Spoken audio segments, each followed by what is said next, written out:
Hello, hello, hello, and welcome to the Practical Tech channel. Hopefully, the screen is bright enough for you. But listen, I wanted to make a quick video.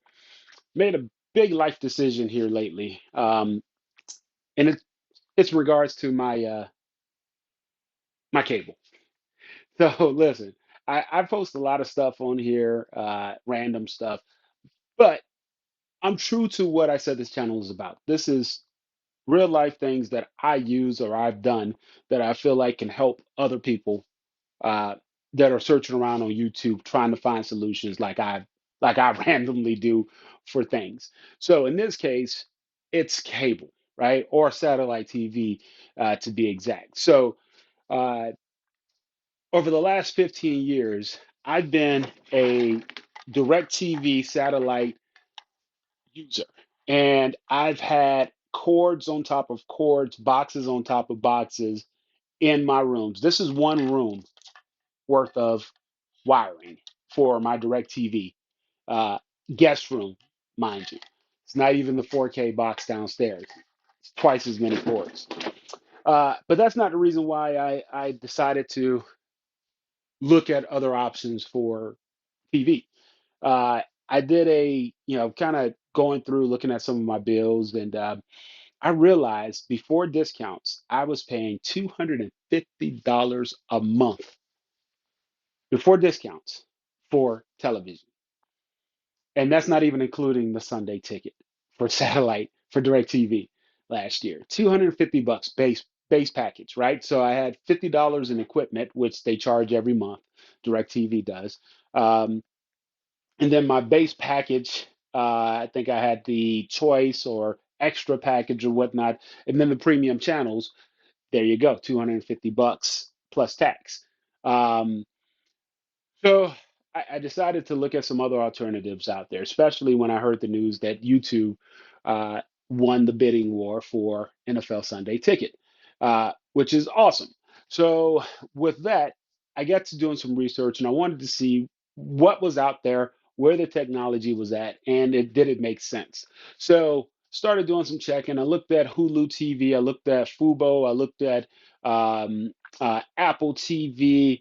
I looked at a lot of different live streaming TV companies, YouTube TV, direct streaming, direct TV streaming, formerly AT&T TV, and it came down to two companies that made the most sense for me: YouTube TV and direct TV streaming. Um, Again, my biggest thing was with DirecTV satellite was I was overpaying. I was paying for about 300 channels in these different packages when my wife and I only watch about 15 or 20 channels throughout the week, right? So we were overpaying for stuff, and what really got us is that I like the regional sports channels, I like the NFL Network, I like the HBO and the Stars, where my wife likes the Lifetime, the Hallmark, the HGTV, the We, the OWN, and those channels. So we kind of are all over the place, and the only way you can get all of that together is if you buy the second from the highest package with DirecTV, which puts our monthly costs through the roof. So I digress, right? So with DirecTV streaming, it offers a lot of the same channels that DirecTV satellite offers, which makes a lot of sense. But as I started digging into it, I like the unlimited streaming, the unlimited DVR service that it offers, which is pretty cool. Um, the one thing that I didn't like was unless you have the select few streaming systems, streaming platforms, you have to find a way to get their DirecTV streaming app onto your TV. So unless you have, I think it's the Google platform, the Android Google platform TVs, or there's another one out there that DirecTV streaming is partnered with. But for the most part, they want to drive as many people as possible to get their streaming box. The streaming box is similar to the satellite TV box, but it's looks like a Wi-Fi box, and it connects your TV to the streaming service to your Wi-Fi in your home. Uh, and they charge you monthly for it, or you can pay for it outright at 120 bucks per box. which if you're like me, you have 4 or 5 bedrooms, everybody in a bedroom, it could get costly. Not sure, you have to make the best decision for your family. But um, so that was that, right? I didn't like the fact that DirecTV streaming does not offer the NFL Network channel. That kind of that's kind of tough. But everything else it has, pretty much everything that you can get from your DirecTV satellite programs or packages, they cross over to your DirecTV streaming packages. But I didn't like the fact that they still kind of nickel and dime you there with the packages. And to be honest with you, the package that I would have to get in order to match up everything that I have is $156 DirecTV streaming package, which to me was like, come on, I'm not saving a whole lot of money by still having to go up to 156 bucks to get their, you know, streaming program versus the DirecTV satellite. Um, don't get me wrong. Overall, cutting a cord seems to be the way to go. No more bulky cords, no more, technicians climbing on your roof to install a satellite to beam into space in order for you to get, TV in your house. And then when you move, having to do that all over again, or have some poor person, poor schmuck having to take that off their roof when you move out of your house because they don't have satellite TV. So that was that, right? So YouTube TV to me at 64.99 just kind of made sense. 64.99 base package, 54.99 because they give a $10 discount for the first 3 months. Special is running as of today. Um, I don't know when it ends, but 64.99 base packages, premium channels, and upgraded packages cost more. What I like about YouTube TV, I'm going to speed through this thing, but what I like about YouTube TV, the pros and the cons. One, simplicity. Simplicity. It's very simple, very easy to use. They have these 3 tabs at the top. Library, which is your DVR. Your DVR is unlimited. Um, you come in, you pick whatever chat, whatever station or whatever program you want to record, add it to your library, and that bad boy starts recording on any channel that that's showing that particular program across the YouTube TV cable markets. Kind of cool, right? Um, I like the fact that it is simple, right? So you go to home, you don't know what to watch, you're just kind of winding down after work or Saturday morning, you're trying to see what's going on. It kind of picks up on what you've watched in the past, and it kind of gives you a uh, your options based on what your viewing history has been in the past. Obviously, Sports Center, that's kind of where I'm at there. But also, if you don't have an idea, you're just like, hey, I want to watch a good movie. You can pick the movie category. You want to see what sports are on, news, and all that good stuff. And it kind of lumps everything together for you, simplifies finding good things to watch on TV for you and your choice. Then you have your live channels. This is the closest thing you're going to get to a TV guide here, looking live. What's kind of cool about it is you can sort through um, based on most watched, um, kind of who's watching on TV, who's watching things on TV right now.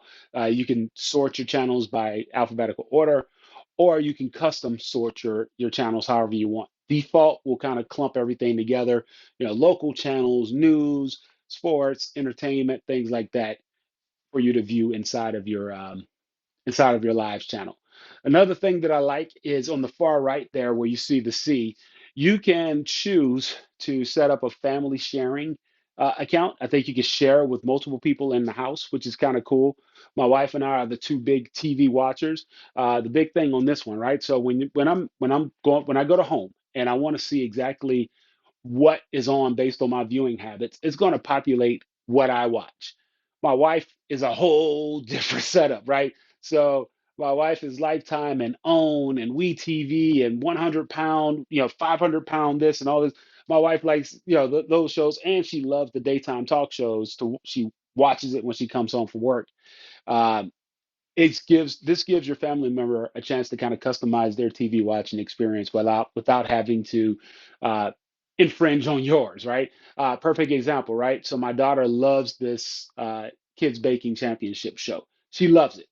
Uh, never watched it. But because we're still using just the one uh, profile, some of her things are on there, love and marriage and all that stuff. My wife, uh, it kind of crosses over. So, and if you want to have a singled singled out viewing experience, kind of more geared to what you like, you can break it out in the family sharing. What I hope YouTube fixes over time, uh, coming from DirecTV satellite, coming from cable, I'm used to having a DVR experience where I can delete things that I've already watched or things that I don't want to go back and have to figure out if I watched it yet. So if take the Chicago Fire series, right? Uh, I chose for it to start recording the show. And not only did it record the most recent episode from yesterday, but it's also recorded every season Chicago Fire has been on. So if you're somebody who you're looking to get into something and you want to binge watch, cool. But I can't go back and delete these because I've already seen every episode of Chicago Fire from season one. So this does me no good, but it's unlimited. So I guess it's no harm, no foul. Um, so that's that. The other thing that I think YouTube could do better, to be honest with you, on my end, is I think from you know trying to, and this could just be me just getting used to it, but kind of getting used to how to find what I want to watch on TV. That's taken a little bit of getting used to, and I guess that's mainly because I'm used to using DirecTV and I have my channels. I can go to you know 206 for ESPN or 212 for NFL Network, and now is just kind of learning a different system. The other thing that threw me off with YouTube TV was the channels that they don't have, right? So a con, I would say, pros and cons. So so for YouTube TV, they don't offer right now, as you speak today, they don't have a subscription. They don't have access for you to have your regional sports channel. So if your local sports team uses Bally Sports, um, as their broadcast. Again, Bally, I think they bought the Fox Sports regional channel lineups. Uh, they don't have a contract with Bally Sports, so the local Atlanta Braves and the Atlanta Hawks, I can't watch. Sucks, right? The other thing is they don't offer Lifetime at this point. They don't have a deal with Lifetime. So, so my wife, she loves the Married at First Sight series, and she can't watch that. So slowly looking at workarounds there for those channels that are missing. One thing that I found uh, for Lifetime and for other channels that we may be missing is that there are other live streaming companies out there that may offer an alternative. So what I decided to do, this is my setup. My setup is $64.99 a month for YouTube TV.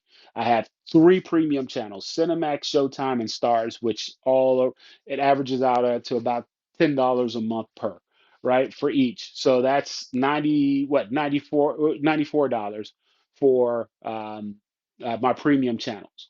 Um, Now, what I found was there are other streaming services out there. One is a streaming service called Friendly. Friendly offers access to about 60 or 70 channels, but the Lifetime family channels uh, are included, which is good. And they offer DVR service. So a little bit of an inconvenience. It's $6.99 a month to get started, $8.99 if you want, I think, the DVR service included, and voila, right? You get that. So I went with the $8.99 service.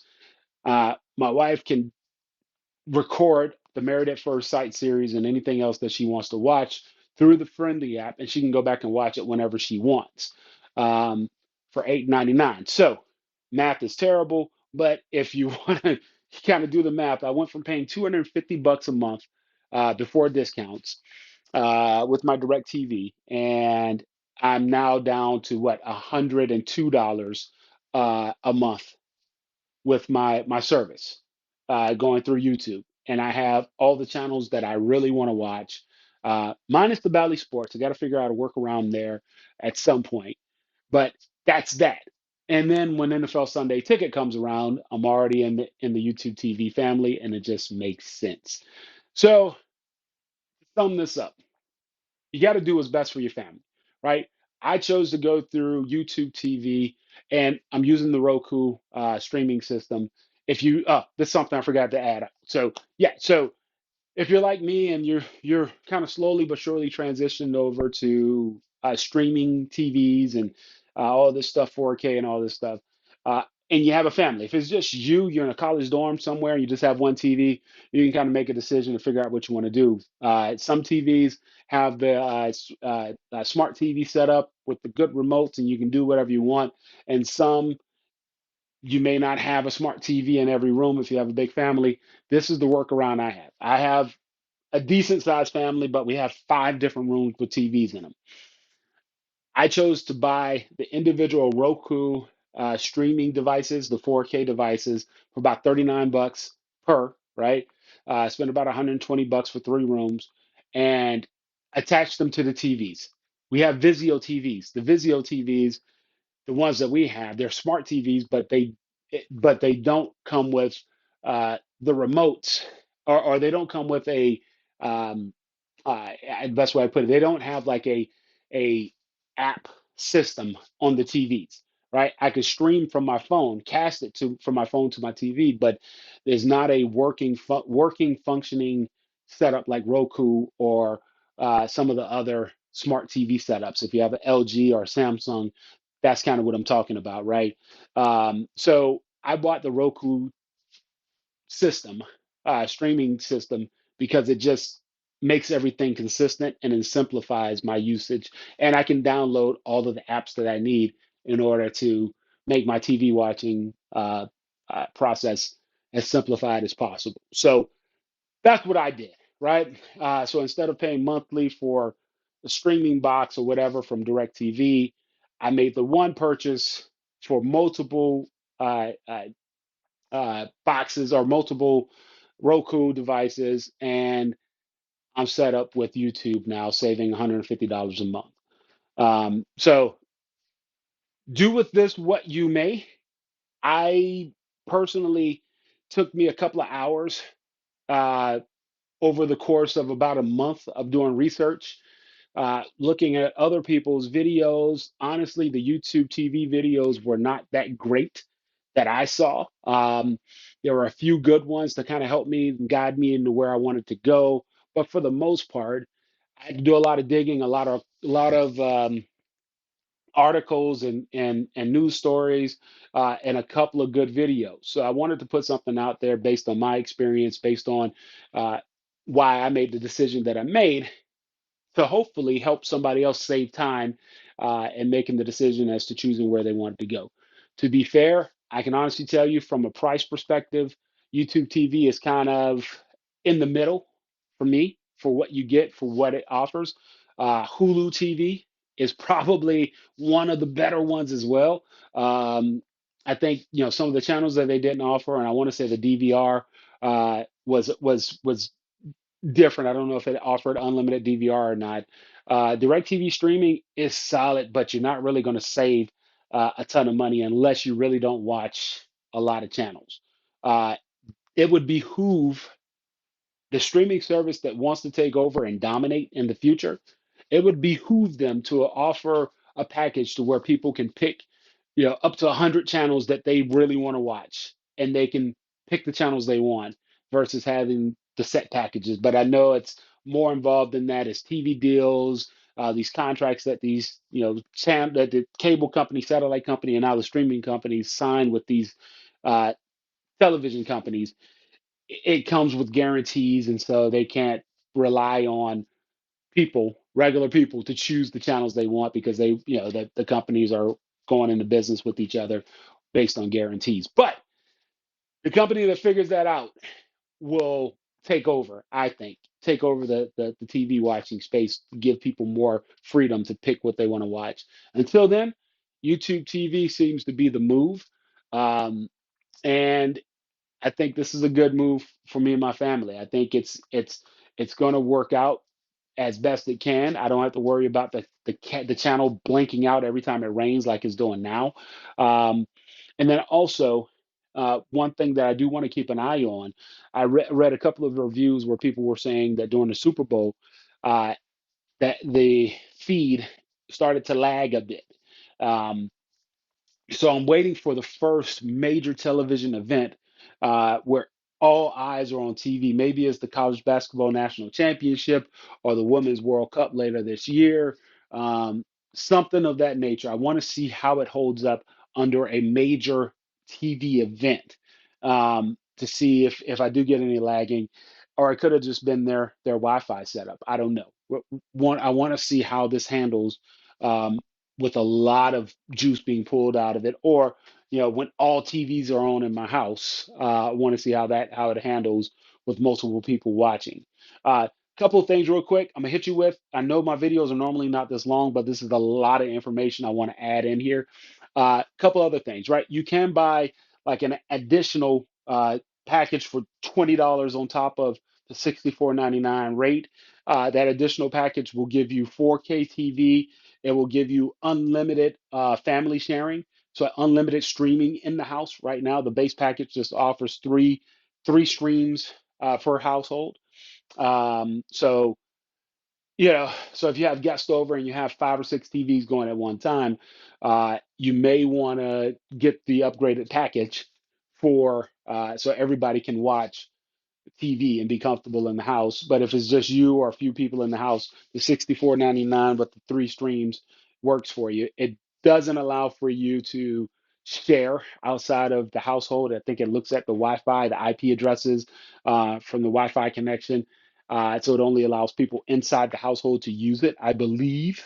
But you can also take it with you. So I haven't tried it yet. I have a couple of trips planned. I want to see how it works on the road, on the plane, if I can download or whatever. I think you do have to buy the upgraded version, the additional $20 in order to download TV shows to your device while offline for offline viewing. But we'll see.